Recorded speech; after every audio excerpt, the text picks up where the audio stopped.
house, in the loud house. One boy, 10 girls, wouldn't trade it for the world. Loud, loud, loud, loud house. Oh, he's my favorite little boy.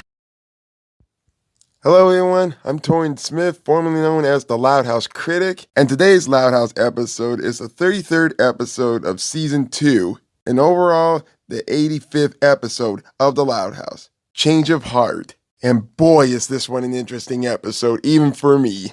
So the episode begins with Lincoln reading a book while he's eating a snack. Wait, is he eating carrots? And Lori comes down talking on the phone about her new shoes, until who should be at the front door at this time of the day? Clyde McBride. And once again, he sees a beautiful, sexy side of Lori Loud, and he gets a nosebleed, and it goes right on her shoe. Lori is so pissed off and irritated that she keeps getting blood on her shoe every time when Clyde takes a good look at her. It's not his fault you're so damn good looking to him. That is how boys like girls at that age. Or is it that is how boys like girls at his age? So there have been many repeats before this even happened of Clyde getting on Lori's nerves every time and nose bleeding on her shoe every time. And it's driving her crazy. And it's funny enough, she should be trying to wear the red shoes instead. Or not. Now to refresh your memory, what I said about Clyde getting a nosebleed, etc. when he takes a good look at Lori, like what I said before in Get the Message. When young boys like that, at that age, take one good look at an attractive girl, or street name much of a teenager or adolescent kind of girl, somehow they get so much of a nosebleed when they take one good look at her, whether she is, let me just show you an example for how this works. Now try to remember that the next time you ever see Clyde do that. It'd be so much easier for me to explain it in short terms besides trying to explain it the hard way. But Lincoln looks out the window and discovers Leni with Mr. Grouch, the grumpy neighbor next door. And she tells him that when she gets much agitated, that she would count all 40 of her states. And then Mr. Grouch just points out, actually, there are 48 states. Okay, seriously, I know the total amount is actually 50 states total in the USA. I don't know if that was the writer's fault that they actually miscalculate the states, or if that's how they made the character Mr. Grouch, like make him not realize that there are actually 50 states instead of 48. Yeah, Hawaii and Alaska actually count as states. Let's try over, sir. Alaska, Alabama, Arkansas, Oklahoma, there's Florida, there's Pennsylvania, Kentucky, Tennessee, Indiana, Illinois, Michigan, West Virginia, Georgia. All right, I'm going to stop naming all these states now and just get back to what I was doing. And Lincoln gets another idea that Leni could actually help Clyde solve his problems around Lori. Lori I understand, but Leni, you can't be serious. So Clyde and Leni are actually quite getting along so well, which catches Lori Loud's attention. Leni and Clyde. That's weird. I know, right? And she's probably better than you are. If Lori Loud can sink this 4-footer, she'll literally win the Masters. And get over my problems with Clyde and think it's not my time of the month anymore. And now sooner or later, Lori catches the attention of Clyde and Leni again in the basement, watching them through the basement window until... Did a frisbee hit her in the ass? I don't know if that frisbee was trying to cop a feel on Lori. Remember, a woman's behind is always the perfect bullseye.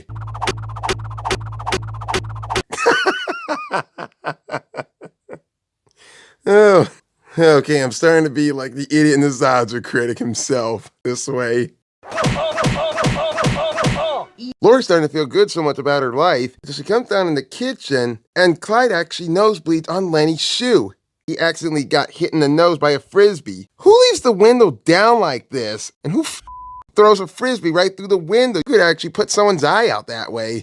Why did I just say that? Just as Lori is getting happy and getting over so much of her time of the month at this time, she starts to feel so much her enjoyment until Leni is on the phone talking with Clyde. I don't know if that's going to change Lori's mind or not. Could it?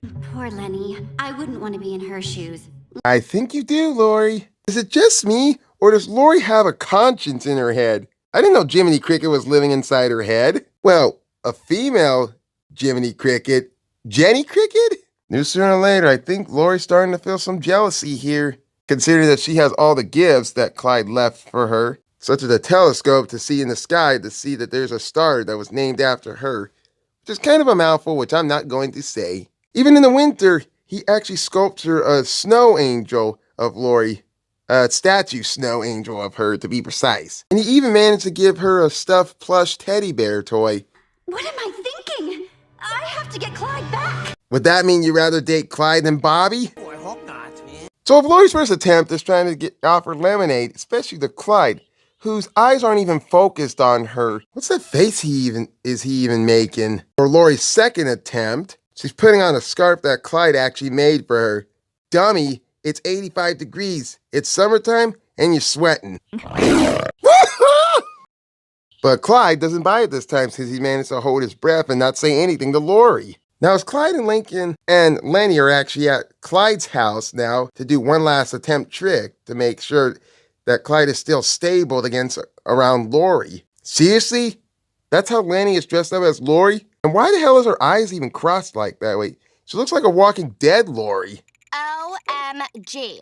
Bobby, texting, literally. That's not even how Lori acts and talks, Leni. But Clyde manages to actually pass this one without even making too much of a nosebleed or feeling too much nervous around. Turns out the whole entire time he was shaking, he was keeping an ice pack somewhere near his pants or in his shirt. The ice pack was a great idea, though I can't feel my belly button. Yeah, and I bet you can't, and I bet your nuts are actually frozen too. You have no idea what I'm going through. You're in a warm recording studio in LA getting paid tons of money. Not enough. I'm sure it's a respectable amount. Not enough. I don't give a shit. 'Cause I'm freezing my nuts off. Stop complaining. It's where you chose to live. Chose? Are you an idiot? Why would I choose to live in 80 below weather? Okay, I'm getting too much ahead of myself with laughter instead of this review. It isn't until Lori tries to come to the house and offer Clyde a new A-Savvy comic book, a new limited edition. She hears Clyde and Leni talking. I gotta admit, Leni is such a good mentor to Clyde. But now Lori gets extremely jealous over this. And yet she tries to play Leni loud herself. Right now, I'm just gonna say, that's not gonna fool anybody, not even Clyde. No one is that stupid enough to fall for you looking like Leni. I can tell the difference between an actual blonde hair and an actual bleach blonde hair girl. That's as clearly as bad as me seeing an actual gay guy being in actual girl's clothes. That won't fool anybody, not even me. You can play police and doctor, but you can't play to be somebody else who you're really not. Besides, why does Lori even care for Clyde anyways? She throws his gifts in the trash much all the time. Well, a few of them to be precise. She even used his homemade cookies as doorstops. I don't want to know how that even works. Why are you trying to win him back now? I mean, do you like Clyde now? Now, before Lori can actually finish her disguise and makeup as Leni, she starts to realize that she's doing something wrong. Or at least she has no idea what the hell she's even doing. I don't need to win Clyde back. I need to apologize to him. Don't be a fool. Shut it. I'm not listening to you anymore. Okay. I don't think I need to tinkle after all. Oh, Christ, I just pissed my pants. Just as soon as Clyde's training is complete with Leni and Lincoln, he actually is ready to face Lori in person, but with a salmon stuffed down his pants. I don't think sticking a fish down in your pants is actually a good thing. I have a feeling that there's gonna be a bunch of cats down the street that's gonna manage to bite his dink off. Y'all can bite my ding. But Clyde arrives at the house anyway, and Lori opens the door and she finds him standing right in front of her. And there's something that she really wants to tell him. I wanted to apologize for never appreciating how kind and thoughtful you are. And second, I want to thank you for making me feel so good about myself all these years. You're a special guy, Clyde, and literally anyone would be lucky to be your crush. That's real touching, Lori. You're gonna get us bawling like a baby anytime now. Okay, that's enough of me being Jack Nicholson. But Clyde gets a nosebleed and passes out. And Lori learns the hard way when Lincoln tells her that Leni was just trying to help Clyde to act normal around her, just like she wanted. No sooner does Leni, who still is dressed up like the Walking Dead Lori Loud-looking look-alike, Clyde starts to wake up and he finds two Loris in his own sight. Except he can't even tell the difference between the real Lori and Leni, who's dressed like the dead Lori. And Clyde starts to do the robot dance again as he nosebleeds on Lori's shoe once more. Just as Clyde's just leaving the house, he knocks down a couple of trash cans, which angers Mr. Grouse. Alabama, Arizona, Arkansas. My God, are you still doing that? So Change of Hearts was a really clever episode, which I really kind of liked. I really loved the fact that they showed the connection and bond between Clyde's crush with Lori Loud. And is it just me, or is this kind of a premises of an episode of The Simpsons, Homer Scissorhands? Crazy enough that the actual title is called Change of Hearts, it's kind of a phrase that means to move to a different opinion or attitude, which we could see very clearly in this episode with Lori and Clyde. And yet something still makes me laugh about this episode. It's about Lori actually having a conscience, like an inner voice in her head. Just let your conscience be your guide. Because many people don't even have that kind of thing going on inside their head. I think this was just used for an opportunity time to get a laugh out of Lori. And the real irony thing is about this episode is that Lori was always being annoyed by Clyde's obsession on her. Then he started to be a bit less obsessed with her, and then she was worried about it, which is good and kind of crazy at the same time, which is why it's such a good title, why they call it Change of Heart. I mean, watch the episode again and you actually will get it this time, and you'll exactly know what I'm saying. Although it's not one of my favorites, but I really like this episode. The episode was like a triangle with Leni, Clyde, and Lori in this together. Although I never expect Leni to actually have some brain cells into this about being a mentor to Clyde. But she's a doll. She's actually such a sweet, kind person to anybody, even to Lincoln's friends. But there is one thing that actually made me laugh uncontrollably when I first saw this episode, and it was the scary face that Lori makes to Lincoln. Will you take a look at that? Big baby! Pretty pathetic, huh? My God, since when did she start having razor-sharp teeth in her mouth? I don't know. I mean, this is a cartoon after all. But what's the scariest face that Lori's ever made? Is it this one?